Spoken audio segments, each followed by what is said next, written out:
have an obligation as citizens of this country to acknowledge the wrongs that have been done and to make steps to correct them. There are opportunities for us to ask lots of questions, get curious. I think part of it is to understand our own bias or our own understanding first. You could see the hurt and the pain that a lot of the community members felt, but then also you could see the hope and smiles and joy. There was a long-standing disconnect between the Semiahmoo First Nations and the school. We're only a few steps into the journey. Not going to happen all at once. You know, we're seeing more and more of that ask and that need in this era of reconciliation. So as we unravel that, it will just get better and better and better. But like anything else, real change and real success in change takes time.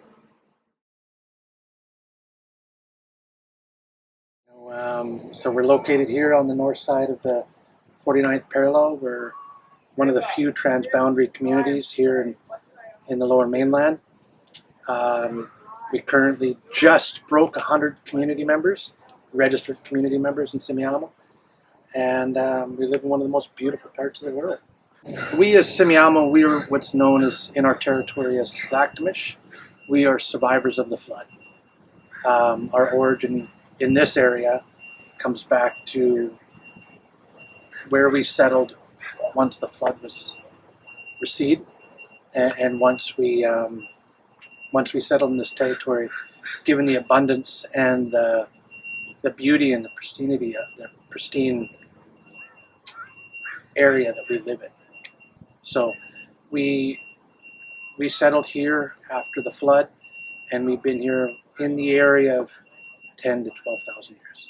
So I've heard many different translations of our name, Semiahmoo, and the one I've heard hole in the sky. You know, there's one that goes around and talks about Half Moon Bay. Yeah. That's not correct from my understanding, and it's troubling because it was one of our elders that said that.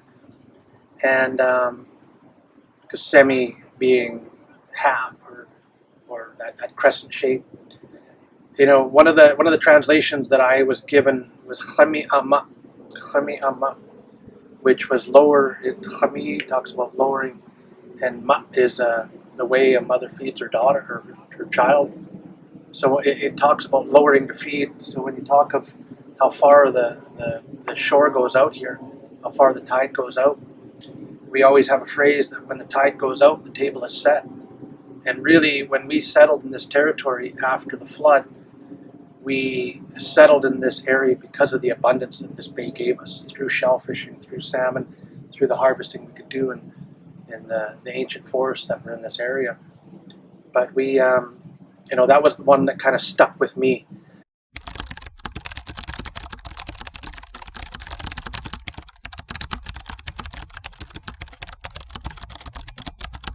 When I first joined Surrey School District, actually, our deputy superintendent, Mr. Holland, and I were driving around South Surrey, and it was one of the first things he shared with me was what had happened to the Semiahmoo Nation and how we had taken their name without permission. And of course it was a different time, but since then they had let us know that the harm that it had done to them and the importance of a name. So we've had lots of conversations about how would we actually restore that process. I had an opportunity to do after that was to actually meet some of the Semiahmoo First Nations elders, specifically Joanne Charles, on Semiahmoo First Nations land, which is down just on the beach there.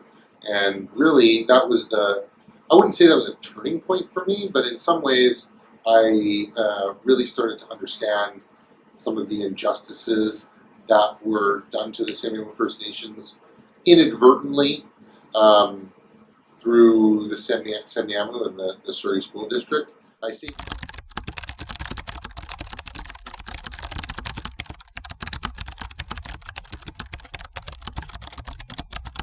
And we have a long list of historical wrongs that we've committed as a nation, and I think that denying that does not help.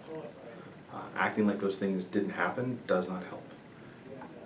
You need to love this place, warts and all, and work to make it better. Them giving us the right to use Semiahmoo as our name, they're so welcoming and open and kind and wonderful, and wanting to move forward. So that's what I would say to people that were maybe hesitant of connecting with the Semiahmoo First Nations, whether that's Semiahmoo Minor Hockey League or whatever the case may be that's using that name, just to say, look, it's not about necessarily, yes, we want to apologize and we want to have reconciliation in the community, but what we get out of it through that reconciliation, it's not a one-way street, it's a two-way street, and there's a lot of richness that can be gained from connecting with the Semiahmoo First Nations. You know, when we speak of reconciliation, I think there's many layers to it. There's many layers to it, and I think one is just opening that dialogue, learning and understanding I'll say the true history of this bay, the true history of the Semiahmoo people, and the trials and tribulations that we've overcome. You know, and I think it's just supporting indigenous initiatives and supporting the nation in the direction and the future that we hope to build here in our territory, whether that's economically, culturally, or politically. And how do we do that? You know, it is being able to sit down and have a coffee, being able to sit down and open your mind and open your heart to a different perspective. And that different perspective may be challenging, but that's okay.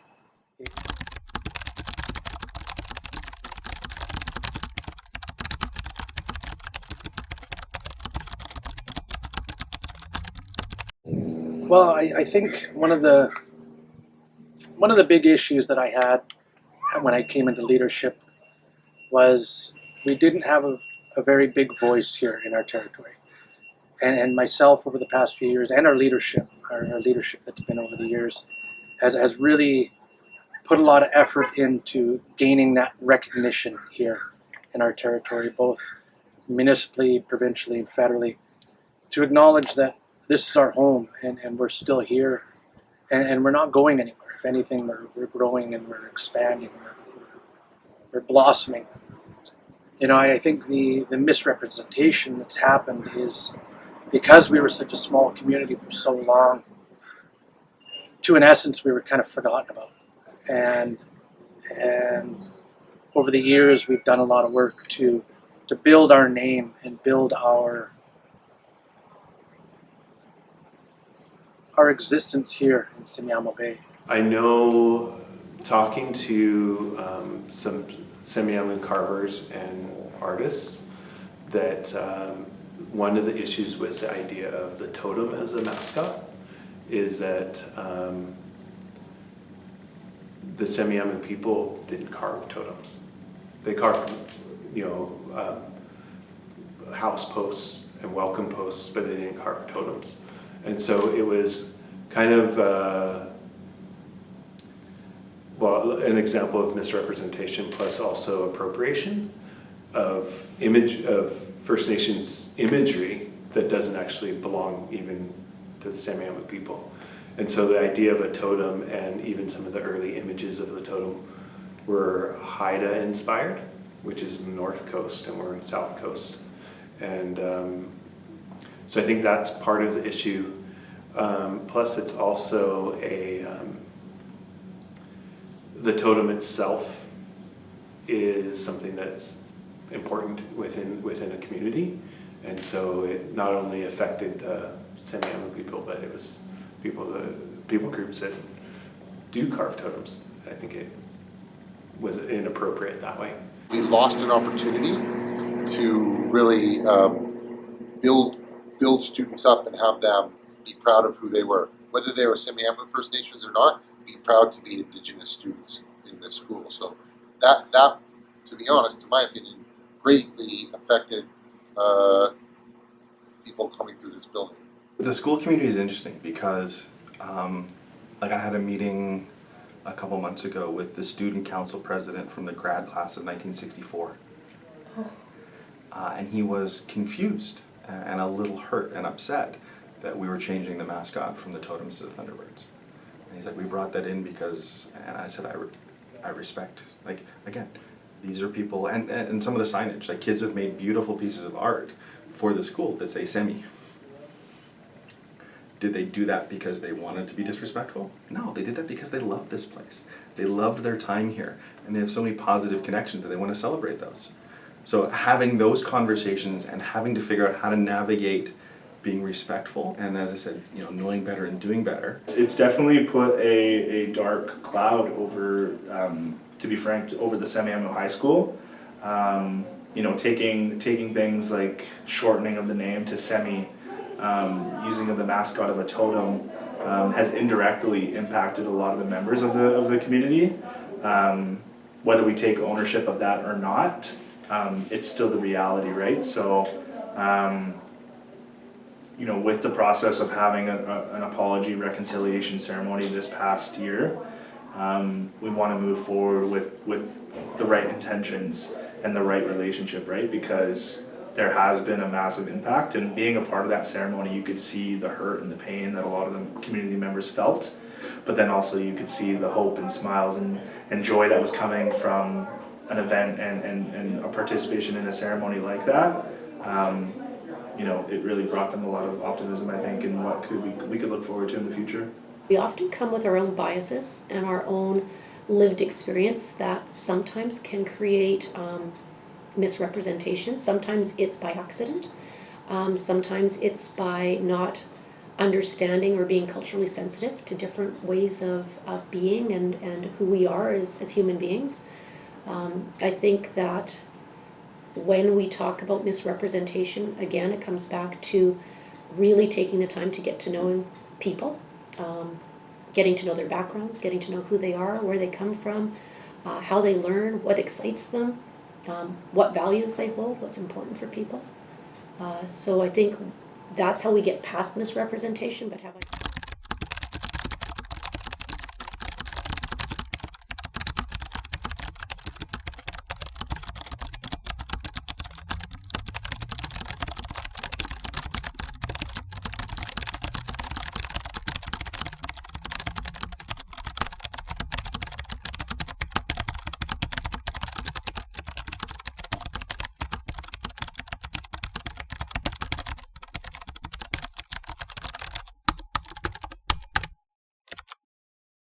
This process has been started on a few different occasions with a few different groups, and then it's sort of lost momentum, and then it's fallen off the side of people's desks, and they haven't really put the emphasis or the importance on it.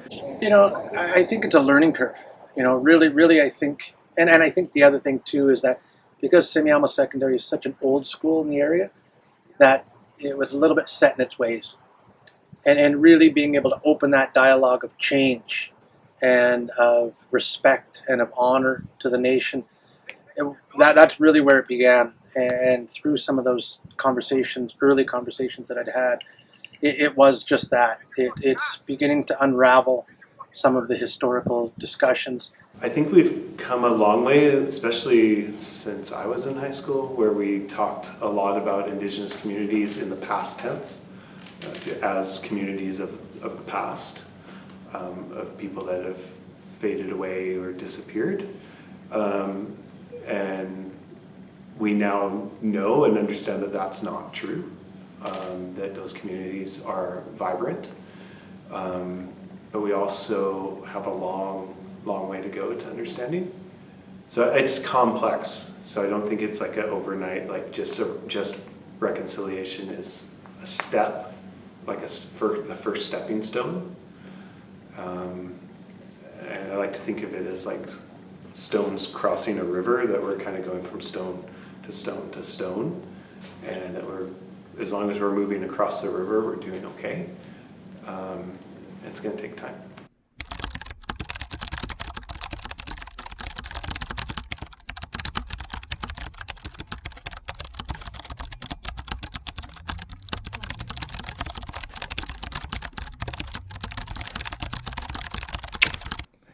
Well, Semiahmoo is the bay. Semiahmoo was the bay. Semiahmoo is us, is the people. So we had done some work in the past in discussions with the province just around protecting of our name. But because it's a place name and it's the name of the bay, we were unable to protect that name. It is. over the years, we've never had much of a relationship with Semiahmoo Secondary. So as we've grown together and as we began to develop that relationship, it's been an opportunity to explain to the district, explain to the school why it's important that the full name is used as Semiahmoo, and our understanding of what the translation of that name means and how we share that. We spoke of several different things, motifs, emblems that would represent the school, and the school really liked Thunderbirds, and I really like the Thunderbirds. Thunderbird is a very obviously a mythical. I don't want to say mythical. It's an ancient creature from our territory, and being able to have a respectful, culturally appropriate symbol at the school is important. So it was a bit of a process again, but I think it was just consensus between the nation and the school to say the Thunderbirds is an appropriate logo for the school. Mm-hmm.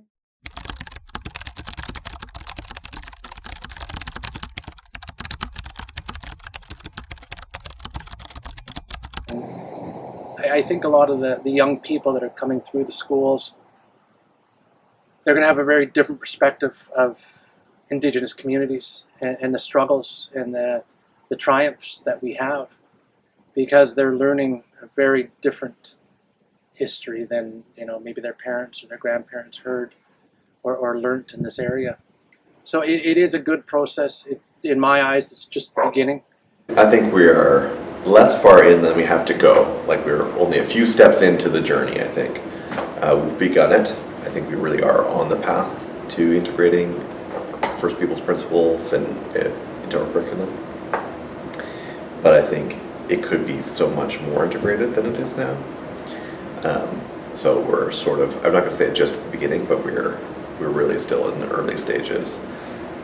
What's important is that we're starting to build momentum, I think, and that we maintain that momentum going forward and actually increase the pace by which we indigenize our curriculum. Well, we're making strides, but it's a long process. It's not going to happen all at once. It takes time for people to learn and have the background to be able to teach the materials.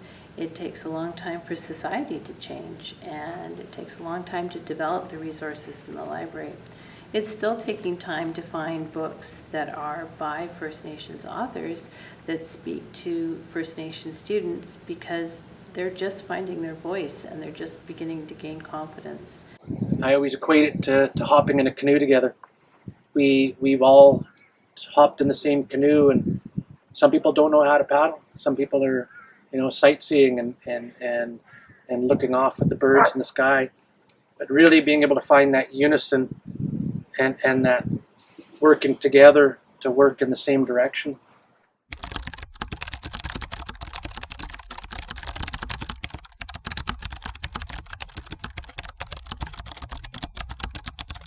Yeah, the Moose Hide campaign is a campaign, on the Highway of Tears, which there's been the vast majority of women that have gone missing on the Highway of Tears are indigenous women and girls, and the Lacerte family hunts moose in this particular area, and a bunch of years ago, when they went up and got a moose, they decided to dry that hide and cut up into little squares and wear the squares in order to bring awareness to what's going on, because these women have largely been forgotten.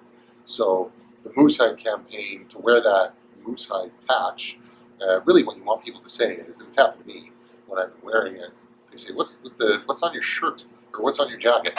And then that gives you an opportunity to explain what this is. We want to, as a man and a woman or anyone, you're making a commitment to end violence against women and girls, indigenous and otherwise. Other campaigns that we've done and that's expanded to across the country is things like Orange Shirt Day. National Indigenous Peoples Day was just on Tuesday as well, June 21st. And then next year in September, along with Orange Shirt Day, there's actually going to be I want to say it's like a reconciliation day, where students actually won't be in attendance, and it's actually a day to acknowledge what has gone on in residential schools and things like that, and to bring further awareness into the kind of reconciliation process for Canadians and Indigenous peoples, across the country and around the globe. So. Until I can successfully say that every student who walks through Surrey School District's doors appreciates and understands diversity and inclusion, appreciates and understands why we have a Truth and Reconciliation report, appreciates and understands the what's different for Indigenous learners, and why we really need to address the misinformation that was out there for so many years. But I want to know that that happens for every single kid that comes through our doors.